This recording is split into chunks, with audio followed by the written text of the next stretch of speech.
It's Friday. It's mailbag time. Adam Mares and I will answer your questions about the Denver Nuggets. Rotations. Is Christian Braun finally in it for good? We'll find out. We'll see. Plus all sorts of questions, good, bad, weird, otherwise, on today's show of Locked On Nuggets. You are Locked On Nuggets, your daily Denver Nuggets podcast. Part of the Locked On Podcast Network, your team every day.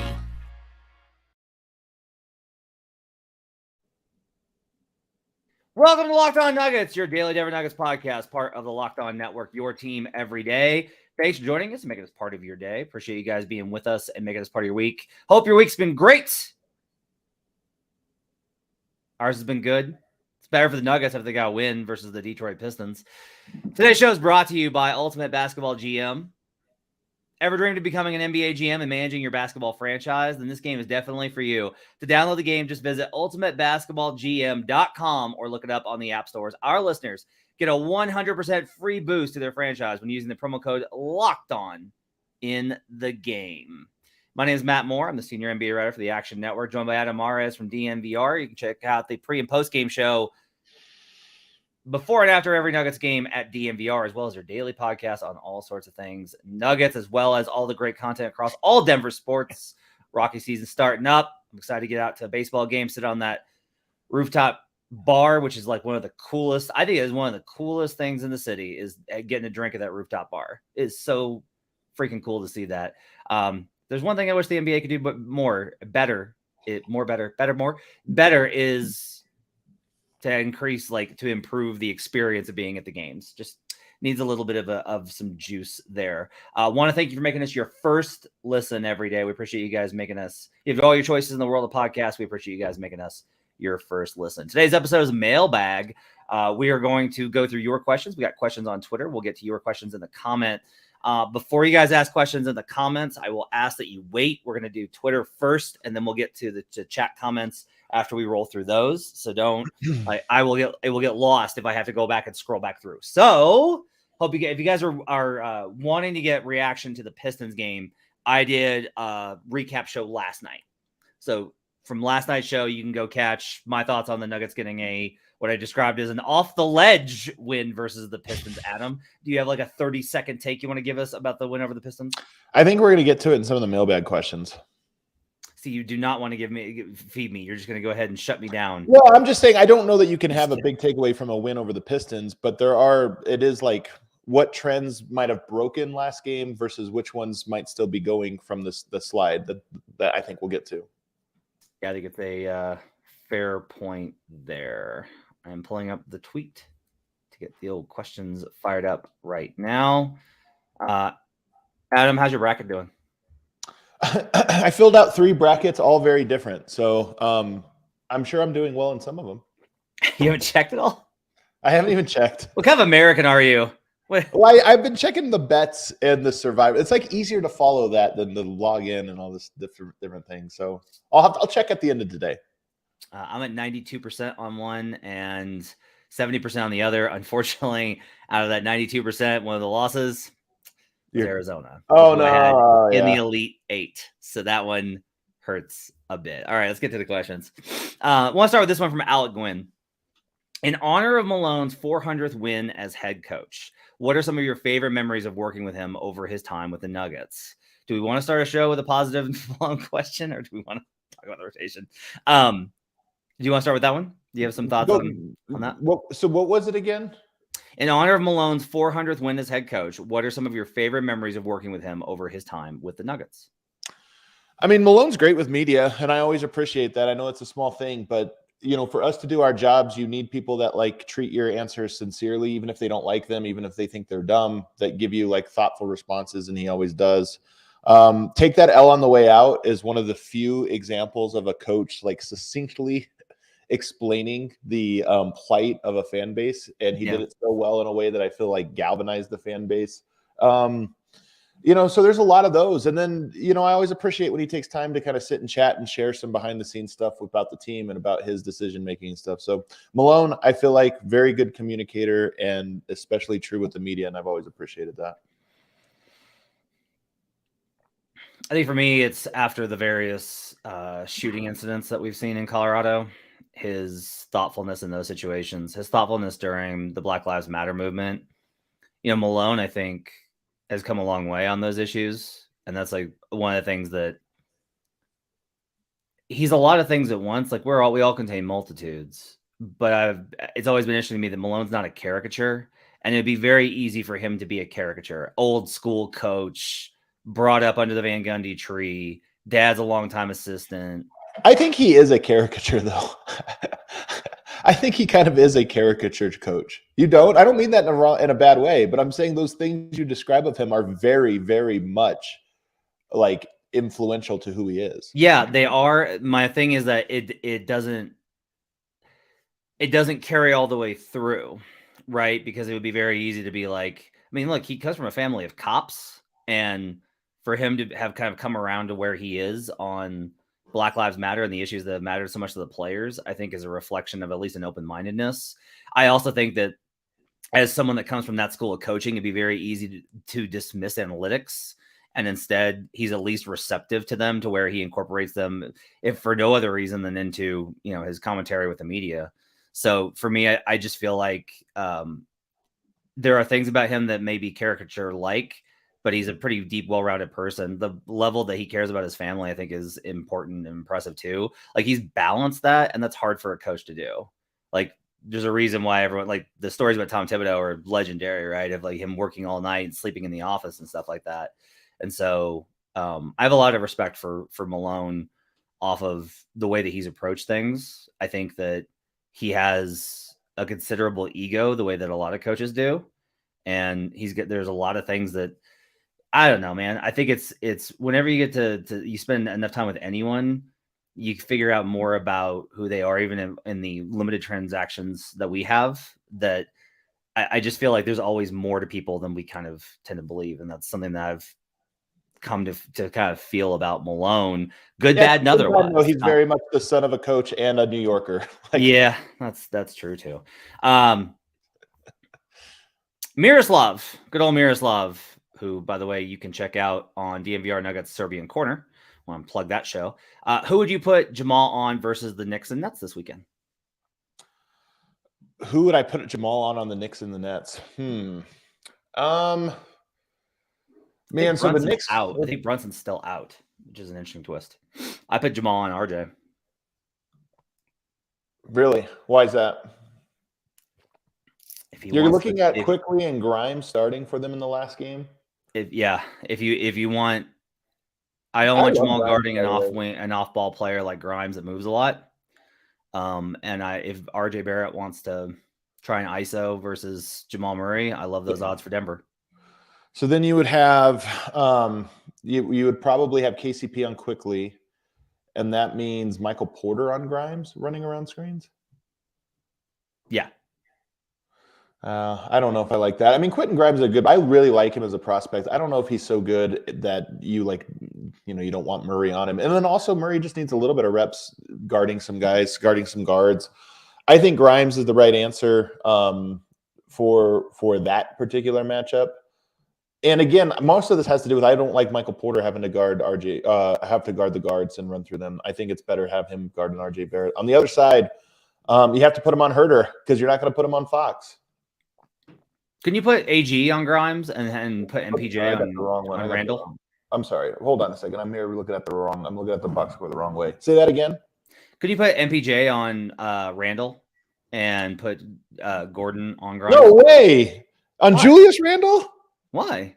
He's way too strong for Michael Porter. I mean, that's the thing about Randall is that he's too strong for most people in the NBA. That's his main advantage. He's just a bully. I mean, Michael Porter would get. I mean, he would look like a toothpick. Don't you think? I mean, I think there's no way you could put him on him. I trust MPJ. I trust him too, but that's a bad matchup. Like you trust guys to do jobs within the confines of their matchup. So I don't know. If we do go, I'm sorry, for some reason I'm looking at the last game and I'm looking at got suckered into looking at the Kings matchup rather. I think you have Dinwiddie and then a bunch of wings. I think you just put Jamal on one of the wings, the various wings that they're going to play. For the Nets? You just don't want him chasing around Spencer Dinwiddie. But it doesn't really matter with the way the Nets play. They get the switches that they want. and then they attack. I don't know that they're going to be singling him out in particular, but I just don't think you worry as much about the matchup on that one. Let's do one more here before we go to take a break. I've been getting concerned about the offensive process lately. This is from Matt Dreher. Lots of guys passing on the easy play to force a harder play. Very different than the hive mind machine we saw earlier this year. When the collective rhythm is just a bit off, how does the team find its way back to it? I love this question. This is one of the reasons I didn't want to answer the Detroit game one just yet. Mm-hmm. So I think there are, for me, a few concerns that come from this losing streak. Jamal Murray's health, Aaron Gordon's health, the team's collective defense, and the team's collective connection and rhythm on offense. I think the Murray health one, who knows? The Aaron Gordon health one, I think definitely you hope that a guy can get healthier than what he looks like right now. The defense is an issue. But that offense, to me, I do think that they have lost a rhythm. And I think that there have been some really bad shots taken, primarily from Jamal Murray. But I think that they have just been out of rhythm and out of sorts. And when we talk about thinking about Jokic's approach over these last handful of games, and he even has a comment, Matt, I'm telling you, there's some things that get set in pressers that you almost just filter through. And then when you go back and really think about them, you're like, hold on a second. He's saying something here. And one of those was, there was a question to Nikola after one of the home losses, whether it was Brooklyn or whether it was Chicago, where he was asked about the teams like falling out of rhythm and like this or that. It seems like it's been a problem recently. And he goes, for 7 years or for 8 years or something like that. And he kind of said it very like frustrated, like, yeah, that's what we like. That's always been our problem, was we can't be consistently in the rhythm. And he said it so quickly and subtly that you kind of just, you were trying to get to to the second part of the question or whatever. But I think that really hints at what Jokic is perhaps most frustrated about over this spell is I think the team has lost the trust. They're not playing through him nearly as much. And I just think that there is a larger amount of bad shots taken over the last 5 games. I mean, it was the 4-game losing streak, but it was also the Toronto game before that. And I think that might be a little bit about what's going on with the Nuggets. Up next, we'll dive more into that question and what could be going on with Denver's offense. I want to tell you about Ultimate Basketball, Pro Basketball GM. I'm really geeked out by this game. It's absolutely amazing. It's our new partner and sponsor of today's episode, the mobile game Ultimate Pro Basketball GM.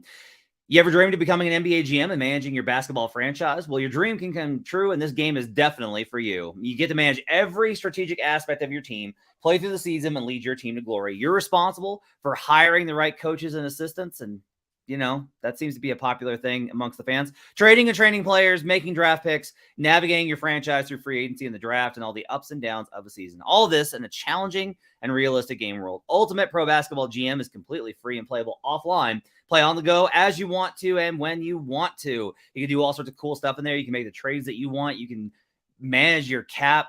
Find out how hard it is to get a great team while trying to keep that cap managed, all the ups and downs, experience all that inside the game.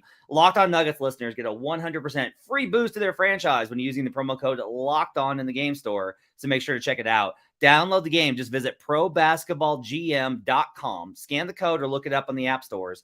That's probasketballgm.com. Ultimate Basketball GM. Start your dynasty today. We'll be right back on Locked On Nuggets.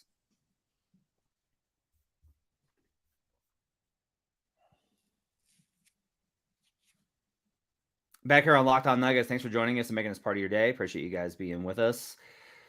Let's pick up where we were talking about on the offense. And it's like a really interesting thing that you mentioned. Do you think that the result of those shots is from laziness to committing to principles, or a willingness and desire to freelance since they feel like they have less pressure on them to execute at a high level? I think it's the second one of those. And I think if you think about when I hear people say, oh, the Nuggets are bored or they lost focus, this or that, I think it often people think of that as this like conscious, like, we're just bored, we're not trying. What I think it is that you have to really focus and commit to being a team, to being unselfish, to playing within a rhythm. And if you just lose a little bit of that focus, it can manifest itself in bad shots and those types of things. So I don't think it's a deliberate, I want to get my numbers because the season's over for us. All that matters is now let me pump up my numbers. I don't think it's that conscious of a thing. I just think the team hasn't been committed to playing ball is popping, Jokic ball lately. And the result of that has been guys taking really bad shots and the rhythm being really stunted, and there being more bad possessions than typical. I think it's probably like 80% of it. I think some of it probably is like, I think guys, I don't know if bored's the right word. I don't think bored's the right word for it. I think sometimes the players want to feel like they can expand their games too, and then they can show what they can do. And I think it's hard to do that within the role of the offense as it's designed around Nikola. It's better basketball with Nikola. Like, you're better off that way. It's gonna look better. You're gonna score better. It's But their only path to a championship, though, man. I mean, all of those things, like, it's their only path. They're not good enough. There's teams that are way better than them at the freelance part of basketball. Sure, I agree. Like, I get what you're saying, where it's just like, yeah, if you had Kevin Durant, Kevin That's Durant what you gets to do. freelance. You're Maybe gonna Aaron Gordon and freelance KCP shouldn't. Yeah, I get Right. that. Like, but even Jamal Murray, I mean, Jamal Murray, I think, can be an extremely effective and efficient superstar, but there's a level of freelance that it's like, hey, you're not Kyrie Irving, even, who's one of the best ball handler shooters, this or that. But even Kyrie goes outside those lines too much. He would work better within the confines of a system. I said that I wouldn't do chat questions, but I'm going to break that for Hurricanes question. Mahrez is a high-level player. How much more demanding is Jokic ball versus what the team is doing now? So what's funny is that's a tough question for me, because it's my favorite style of basketball to play, because it forces you to employ every skill. Like, it's not just one thing. You have to be able to move off ball. You have to be able to screen. You have to be doing all these things. I think it is more about a mental desire to do it. Like, you're going into a game of, hey, this is what I'm going to commit to doing. Because a lot of playing that style, you don't get rewarded every time individually. You get rewarded collectively. But you have to set some off-ball screens. You have to cut hard to drag the defense out, and you aren't the recipient. You don't get an assist. You don't get a pass. And if you do that once or twice, and then a guy breaks the system and freelances, you might go 4 or 5 possessions where you did the dirty work but never got the reward. When you're playing in rhythm, the ball finds everybody a little bit more. And so you feel more incentivized to cut hard on the possession where you don't touch the ball, because you know the next possession you're likely to be the recipient of someone else's hard cut. Scott asked this question on Twitter. This is from Niners Nuggets for L, I assume for life. With the Niners, it's more for loss in the playoffs. From a basketball stance, do you guys think Udoka is the coach we need to take this team to a championship with his pedigree from all the years playing and coaching with Popovich? This is like that's a June question. That's a May or June question with the Nuggets lose. That's not a March question when the Nuggets are the 1 seed. Yeah, it's been one of the things I've tried to say. It's like, probably firing your coach 10 days before the playoffs would be a bad decision. I think that would be 10 games before the playoffs. There's just so much time that if this were to be the case, there's so much time to figure that out and to have podcasts about that. But the other thing I would just say is, so I don't know the details on Udoka's situation. I will tell you that everyone that has been like, this can't be that big of a deal. Like, come on, this is not that big of a deal. And then goes and finds out the details is like, oh, it was So, like, with Udoka specifically, I would tell you to be very cautious about what you're getting yourself into, because it does not look like there's great things under the surface. D. Buckley says, would the Nuggets bench look better if they played Reggie Jackson and staggered AG and Porter instead of Jamal? So first off, I'm not a huge believer in Reggie Jackson stylistically. I just don't think he's the type of player that is going to bring. He's not the rug that's going to tie the room together. But I do agree with the second part of this, that I am just very intrigued with the idea of staggering someone other than Jamal. Jamal has had an enormous runway to run that second unit all year, and it has not gone well under various iterations. So for me, I think if you look at that and go, does it make more sense to maybe give a different look there? To me, Michael Porter, no question. I think that he's playing the best basketball of his season right now. And in particular, we saw him when Jokic went down early in the year and with COVID and Murray went down, we saw Michael Porter without those guys and he looked horrible. But I think Porter's a little bit of a different player. He's healthier. He's getting to the rim better. He's finishing at the rim better. And he's more confident in his body, that I would love to see him get a couple games in a row where it's like, hey, let's see what it looks like if he's spacing the floor as a power forward against second units. And let's see what it looks like if we give him a handful of touches, meaning, hey, you're the one that's the trigger on this one. We're giving it to you. You're running the pick and roll with whoever, or you're ISOing on the elbow or whatever. And let's just see what he does. If he does as poorly as he did in November, then you give it 2-3 games and you say, let's try something else. But I suspect that he might be the best option. And then lastly, Matt, on this one, the last 2 games, Christian Braun might be in the rotation. I know we're going to talk about that in a second. I think he actually might be for real. I love the idea of Christian Braun being an alternate in Michael Porter's spot on closing lineups if you feel you need extra perimeter defense. And there's going to be teams that have more guards that you're like, you know what? We just need guys that can move and guard on the perimeter. Take Michael Porter out. I don't like that if it means Michael Porter plays 27 minutes a game, which is what's happened the last 2 games, whether he was benched or not. He just ends up getting into this weird stagger. You alleviate that if you just assume he's going to stagger with the bench, and then he gets up to his 30-minute mark with 6 minutes to go at the end of the game, and then you can decide, do I give him more or who do I close with? So for me, Michael Porter solves a lot of problems, and it's at least worth giving it a look before you get to the playoffs. I had all these thoughts on this about well, there's this concern and this concern and this concern, and I was like, doesn't matter. The bench is so bad. There's no harm in trying anything.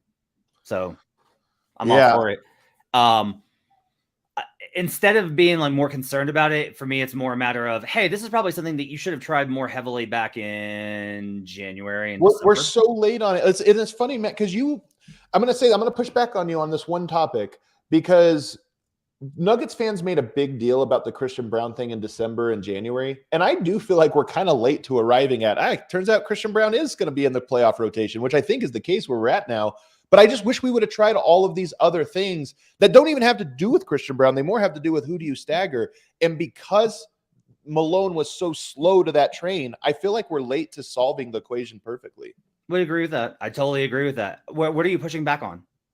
I'm just saying earlier in the year, there was a right reason to say, hey, it's a long season. Malone's going to make him earn the minutes and this or that. And there was some of that was correct, especially in October, November. But there were times when he got pulled out of the rotation in January and February where if you had those minutes, if Michael Malone closed a few games with Christian Braun in January and February, it wouldn't feel so weird when he chose to close with him in March. But the fact that we're doing this for the first time now at Michael Porter's expense, it's just hey, we should have arrived at these types of things well before we got to the final month of the season. Yeah, I totally agree with all that. I will reassert my position on Christian Braun again, which has been pretty consistent. He's good and needs to play. That's been my position consistently. The idea that he is that there gets to the point of that's the solve for everything, and I think he's not a savior. Has broader questions. I have pushed back against a conversation, not against Christian, because I think Christian has proven he does everything that you need. He's big, he defends, he makes hustle plays, he can shoot, he finishes. He's pretty mistake low for a rookie comparatively. The energy he brings is far greater than that. He's high level. He needs to play for sure. Let's get into that though, because that's a question they even wanted to answer. Steve Augustine 8 says, "Do you think Christian Braun will stay in the rotation? I don't think he will because Malone likes vets." This would be the wildest thing. I mean, how many times have I declared Christian Braun part of the rotation? I think right now it's going to be my 3rd or 4th time. Yes, I think he's in the rotation for good. I think it's real this time. I mean, look, part of this is it's hard to build a good bench. I don't know. I think it's too late in the year. I don't think Denver's going to have a great bench. But I do think if you're starting your bench, you start from Bruce Brown and Christian Braun and you go from there. Yeah, I would agree. I think that's accurate. I think I'll say this, the question, there's 2 different questions here. Should Christian Braun be in the rotation and will he be in the rotation? Those are 2 different questions. And I think that everybody on the media side is absolutely convinced that he needs to be in the rotation, including me. Everyone believes. I don't know anybody that's I don't know. I don't see it. And a lot of this has to do with how bad the other options are, but it's also that he's been very good. Yeah. I don't know. The vets thing I think is accurate. Whether that's Malone or how the team feels or whatever, doesn't really matter. Malone's ultimately the one responsible for it. If Malone wants to, buck whatever the veterans on the team say over there, you can't, I don't know if we want a rookie out here in this situation. Malone's got to be I trust him. He's proven it. We're going with him. That's his job. What's your 9-man rotation? Starters And then starters: Bruce Brown, Christian Braun. It's so hard. I would go Vlatko. I would go Vlatko and Thomas Bryant. Man. And then who's the stagger? I would stagger KCP. And KCP's the stagger. So Bruce is sort of the de facto ball handler. Yes. You got a floor space. I love the Bruce, KCP, Christian Braun minutes. They get stops and they run, and that makes up for all of the other problems with them in half court offense. Like, you want to get through this in the playoffs. It'll be 6 minutes. You want to get through a 6-minute stretch. You know, a good way to do that, have a burst where your defense gets downhill on a team and you rattle off a 6-0 run. You're not going to grind it out and slug it out with this bench unit. You can't. You don't have a good enough playmaker on ball. You don't have a good enough finisher on the wings. Like, you don't have a post-up player. You don't have any options. So the only way to do it is to cause chaos, run, and get downhill, and make them call timeouts to stretch it out, buy your starter some extra time, and then get through that 6-minute stretch. And like, one of the key issues, in my opinion, is that with Jeff in the game, those minutes get longer. And like, I've been a Jeff Green guy since he got here. I'm like these vets bring stuff to the table guy. I've been on this since November that, like, I've said, I was like, I don't know that Jeff is there anymore. And like, Jeff was good last night. I thought Jeff was really good in that game. Jeff can give you 3 good playoff games, and they might be the ones that help you win a title. I'm not ruling that out. But on a night-to-night basis, I think you're better off with Vlatko's playmaking, spacing, the things that Vlatko does. Switchability. Not that he's a phenomenal defender, but he can switch. Yeah. Like, I think you're better off with those types of things. And then, like, Thomas Bryant, I just like in there for putbacks. To me, it's easier to make an 8-man rotation than 9. 8, I think you stagger. To me, I would love to see you stagger KCP and MPJ. And I would put MPJ at the 4. I would play Bruce and Christian Braun at the 1 and 3. So you have defenders in Bruce, KCP, Bruce Brown, and Vlatko Cancar. And you have offensive shooting and spacing from KCP and Michael Porter with a little playmaking from Vlatko. So for me, it's easier to do that when you have to add. If you have to take out one of MPJ and KCP just to get a 9-man rotation in, I think it gets really hard. Then I start to look at it and I go, is that Reggie then? Is it I don't think you play 2 forwards. I don't think you take Michael Porter out and play Vlatko and Jeff Green. The numbers on that have been horrible. So I don't think you do that. Is it Thomas Bryant? Well, he hasn't done anything positive, so I don't think that makes sense. I would play Thomas Bryant if I was playing him next to MPJ, but then you can't fill out the backcourt, properly. So for me, it's really hard. The reason I like Thomas Bryant is the AG at 5 needs to be like a secret weapon last, like, we got to win. Like, this is it. I'm not even talking about AG at 5 though. In that one, I was talking about Vlatko at 5. I'm with you on AG. He probably will get to that in the postseason. And I'm with you. It's not in every game lineup. It's a later in the series one probably. All right, coming up next, we got questions on pace. We've got some questions on Bruce Brown. We've got some questions on a lineup without Aaron Gordon. We've got a lot of different questions to get to. Plus, we're down so bad, Matt. You see this? Yeah. We'll put in Jamal only in second unit. Kill his trade. We're down so bad.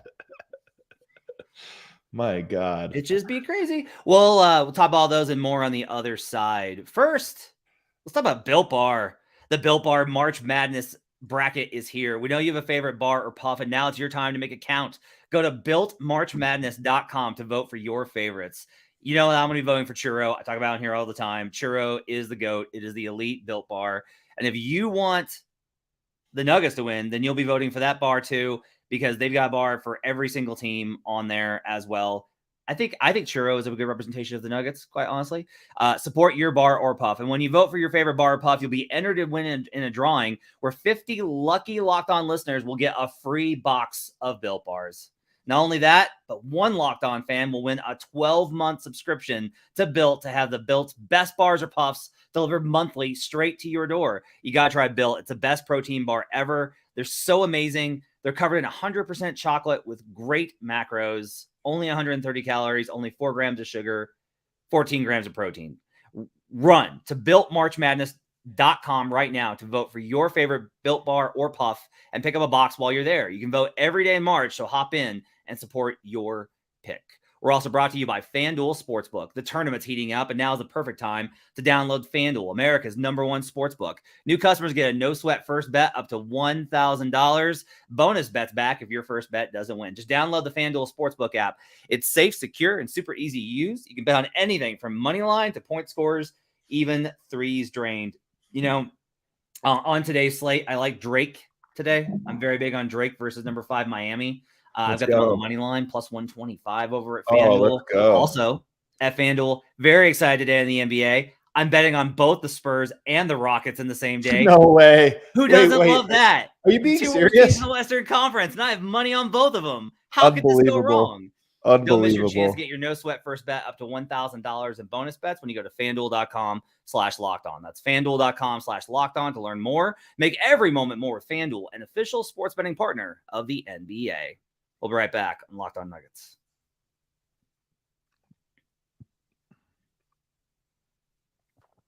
Back here on Locked On Nuggets. Thanks for joining us, making us part of your day and your first listen. Appreciate you guys being with us on a Friday.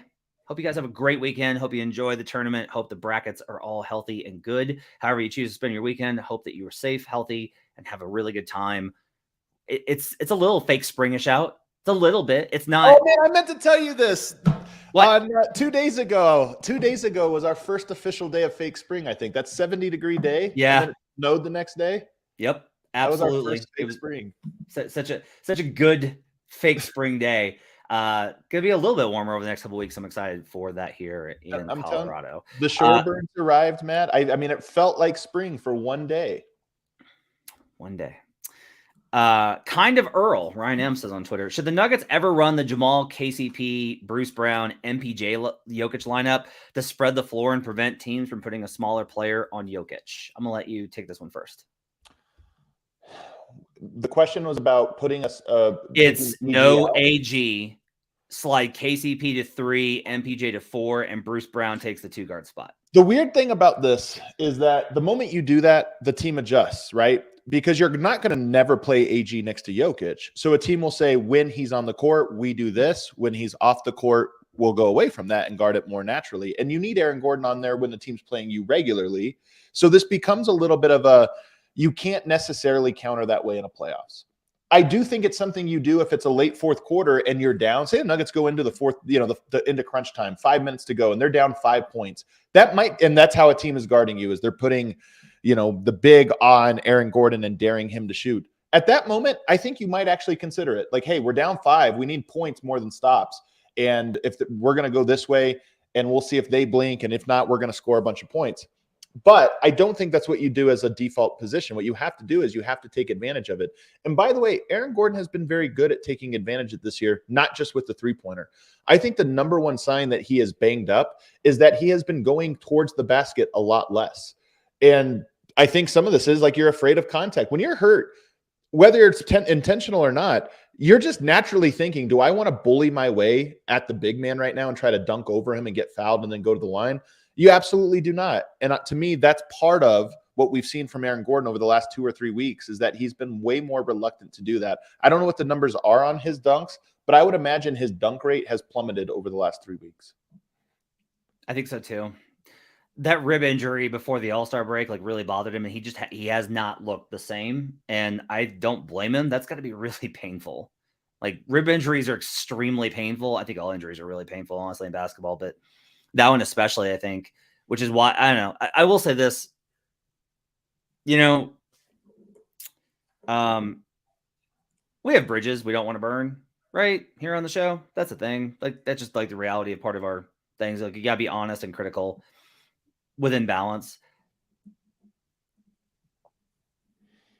The health and training staff keeps everything completely locked up. Won't tell you sometimes if a guy's even got an injury, won't tell you anything about it. Right. That's the NBA now, though, Matt. True.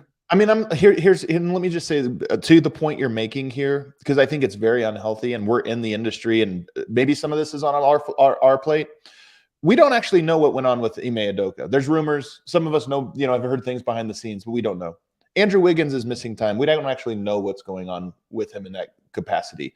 The Ja Morant story, there's feel good pieces about, this or that, and he does an interview, but we don't actually know all the details of what went on there. There's less reporting about the NBA in general about this stuff. So you're right that injuries is part of this, but Denver's not the only team that has stories like this where it's, hey, what's the story with that? We don't know. They haven't said anything. They won't tell you anything, and there's just no way to find out. So I think it's an actual problem across the NBA that some of your major stories are all vaguely reported. I agree with you. The point I was trying to get to is they take this very we know what's best and we're not going to tell you anything. And we're trying to protect the players. Then tell me why Jamal's going out there playing 40 minutes a night after he's got knee soreness. Tell me why Aaron Gordon hasn't taken a night off despite clearly being pretty banged up. If you think you have the 1 seed, which I still think you do, I looked at the numbers again today and I'm like, boy, it's just going to be really hard for Sacramento to catch. I'm just not personally a big fan of the way that we're rejected whenever we wanted to be able to tell the fans what's going on with the player about the information being shared. But yet, these guys are also training staff says they're good to go, and they're throwing them out there. What's going on? For me, Matt, honestly, if a team is not going to report, Jamal Murray, I thought was going to say he was questionable for the Toronto game, and then he plays, and you're like, okay, it's a homecoming. I thought for Detroit, okay, then he'll probably miss. When he didn't miss, then my inclination is to say he's not hurt. He's not hurt. I can't factor that into my analysis of him because if he's hurt, he won't play. I agree. If you're out there, you get judged. I agree.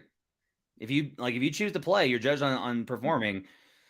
But on some level, when you have the Players Association pushing back so much that teams are one of the ones responsible for rest management and keeping a handle on guys, if you have that situation, then either if the Nuggets are trying to tell Jamal to sit and he's resisting it, Jamal needs to listen, or they need to make that case stronger.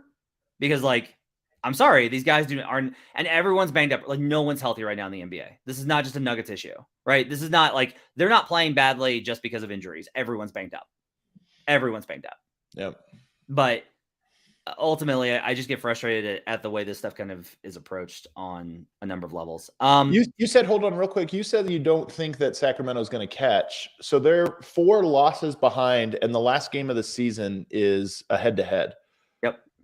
I feel like it's not that. I mean, they're surging right now. They're beating everybody, and they're playing their best ball, and they're a feel-good story. So okay, so here's what it looks like. Just you're right. Okay. They're 10-2 in their last 10. Yeah. 10-2 in their last 12. Okay.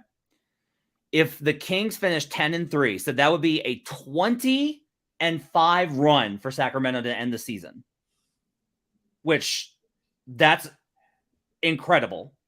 Okay. If they go 10-3, the Nuggets need 6-6 if they lose the last game of the season, 5-7 if they win that last game of the season. Wow. Okay. It changes it, right? Of course. I mean, Denver just needs to string it. Right now, 5-7 feels in play. I know. But if I was if I told you hey, they finished 5-7, you'd be like, God, that's terrible. Yeah. That would still get it done. I mean, you could just look at Washington at home against New Orleans, at the Rockets. That's 3 games that they should be favored in by a fair amount. And then you just got to pick up all these other 50-50 games.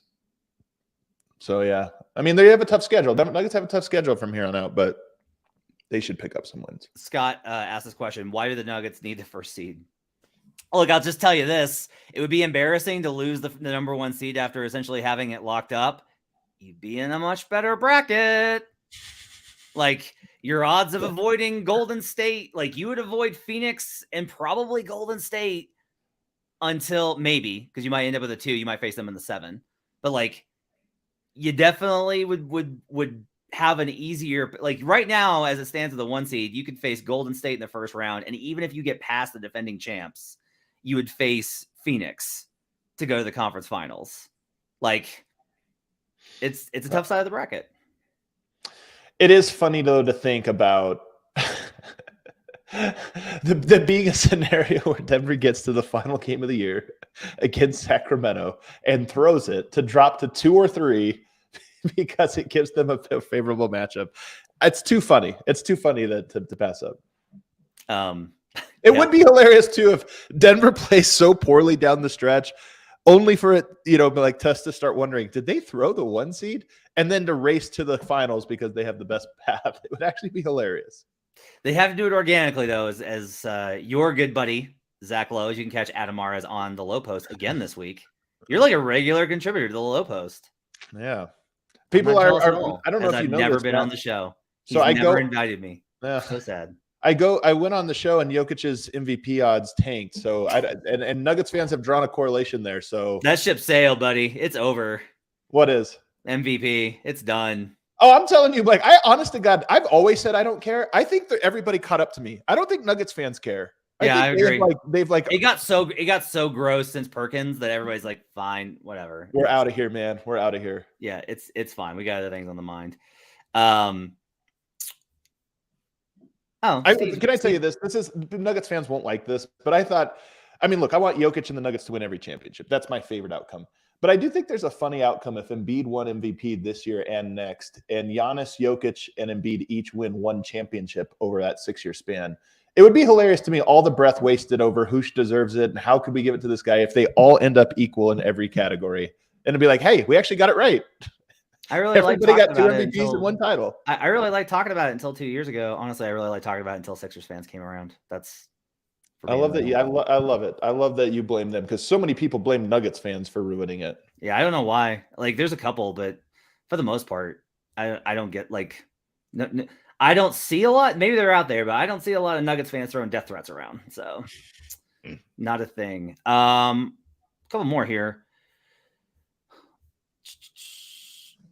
Slava asked, will Vlatko get a chance for the playoffs? Probably not. I don't understand it. Like, this is one that I can't, you know me, I will go to any lengths to defend Malone, but like, you have to be consistent. Okay. You can either say that, hey, if you're injured, if you were in the rotation, you're injured, you get it back when you come back. Or you can say, no, like if what's working is working, we stick with it. You can't be inconsistent. And this is an inconsistency from Malone that I don't think is appropriate. Vlatko's not a rookie. He's not a first-year player. He's been with the team. He's the longest tenured Nugget outside of Jamal and Nikola. Like, this is not a thing. Vlatko was in the rotation. Vlatko had earned the spot in the rotation. He'd gone to Jeff Green and told him that Vlatko was in the rotation for Jeff. According to Malone, Jeff was like, whatever you need, that's great. They played well with Vlatko, and then he's out. And that's a mistake. And I don't have any way to get around that. Well, the reason he's out is because he came back, and in the one game he came back, he was really bad. Which is, I think a lot of players come back from a leave and they're bad. I will say, I mean, this is the thing about the runway. There's 12 games, Matt. There's 12 games.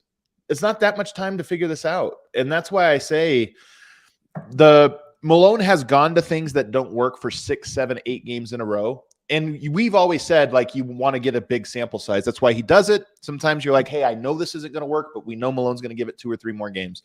We're at a point right now where you can't do that. Malone almost, how many moves does Malone have with that bench? How many more moves does he have with 12 games to go? 2. I agree. 2, maybe 3, but I mean, that becomes really condensed. So as one of those Vlatko, Chanchar, and Thomas Bryant and Jeff Green, neither, like, it's just tough. It's tough. We're running late, but I want to go ahead and get a few more in here. What's the best pace for a Jokic lineup to play at? Redness, Dangler Red on Twitter asked that. I mean, you know, we were talking at DNVR the other day how we all have agendas. I mean, every analyst has an agenda, right? We all, as unbiased as we may try to be, we all have a thing that we're like, this is up my wheelhouse. My wheelhouse, my agenda, outside of the broader Jokic is a really good agenda. My agenda is the Nuggets just play way too slow and they leave points on the table and they leave defense on the table. So for me, the best Jokic offense gets into their sets very quickly and then uses the possession methodically. So right now, I think Denver, generally speaking, uses possessions methodically, but they get into their sets so goddamn slow. Do you feel that his conditioning isn't in place for him to play that pace right now? I love that you brought this up. One thing we haven't discussed, and I'm glad you brought it up. I actually wonder about that with Jokic. I think at a point in the season, his conditioning was great, and I wonder if it's great right now. I'm with you. He looks tired. He looks really tired. Again, this is why maybe don't play like assholes for 4 games, and you could have already locked the 1 seed, and we could be done with this. And you could just start resting. but they decided to play like ref. assholes. Sorry for the cursing, but like that's just like a thing. Is like, you know, I keep going back to, Adam. I keep going back to the Sun series, and his usage rate in that run was insane because of the injury to Jamal. Right. This is extremely critical. Jokic has to have the energy level to play aggressively in pick and roll defense. It doesn't just mean at the level. You can play an aggressive drop. You can play a short drop where you're still up. That's okay. Right. You have to be able. Have you noticed that in the Nets game and the Raptors game and last night, how many lobs he's getting hit over him? Have you noticed that? To me, that's a reflection. That's a good reflection of his conditioning. It's whether or not he has the recovery time to get back and make a sincere contest on those to at least either prevent the pass or defend it. Now, that's partly on the guards for you have to make sure that they can't get that pass off.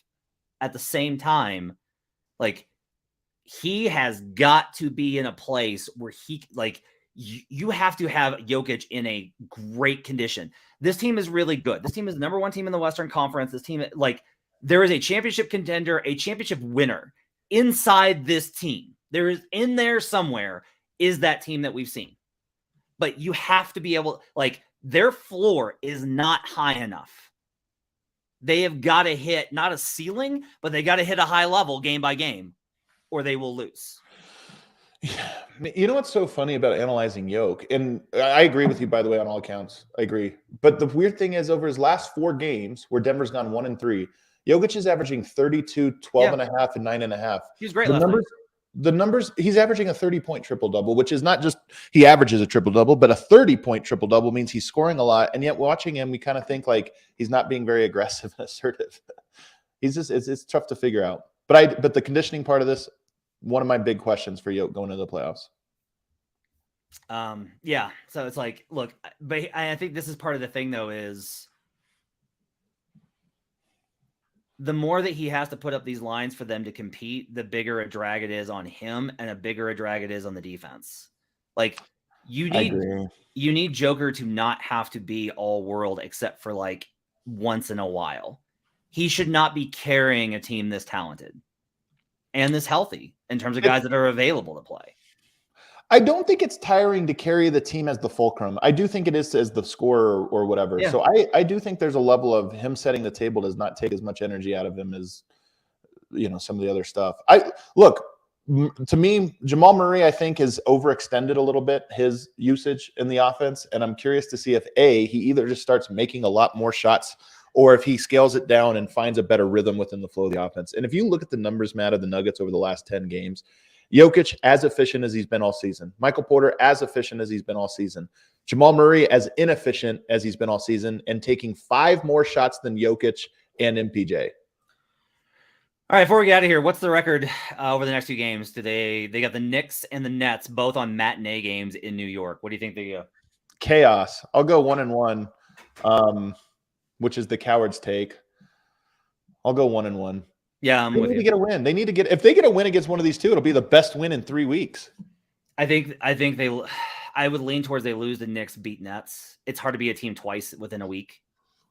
And so I kind of lean towards them beating the Nets. I think they'll remember that and give pretty good effort. The Nets are inconsistent too. They got a lot of things to go their way in that game. Like the Nuggets played terrible and they got a lot of things to go in their way in that game. I'm hoping that 4th quarter carries over some momentum. Knicks are tough, man. Like they're a tough team. Like they're good on both ends. They're a balanced team. They are sneaky, really balanced, and they have a lot of ways to kind of match up here. Knicks have a little bit of bad vibes with Mitch Robinson, who's a little upset about his role on the team, but we'll see kind of how it goes. Missing Brunson's obviously a big deal, but we'll see how it goes. You're shaking your head about Mitchell Robinson. I swear this happens in the NBA so much because the Knicks have been a feel-good story over the last 6 weeks. And amidst that, a player unhappy with his role. It's just like, what are we doing here? All right, guys. Hope you guys have a great weekend. Thanks for all your questions. Appreciate it. We appreciate you being part of the show. Good show today. Adam, have yourself a great weekend. Enjoy the birds of fake spring. Hope your bracket that you don't know anything about is doing pretty well. And we'll talk to you guys on Monday with another edition of Locked On Nuggets.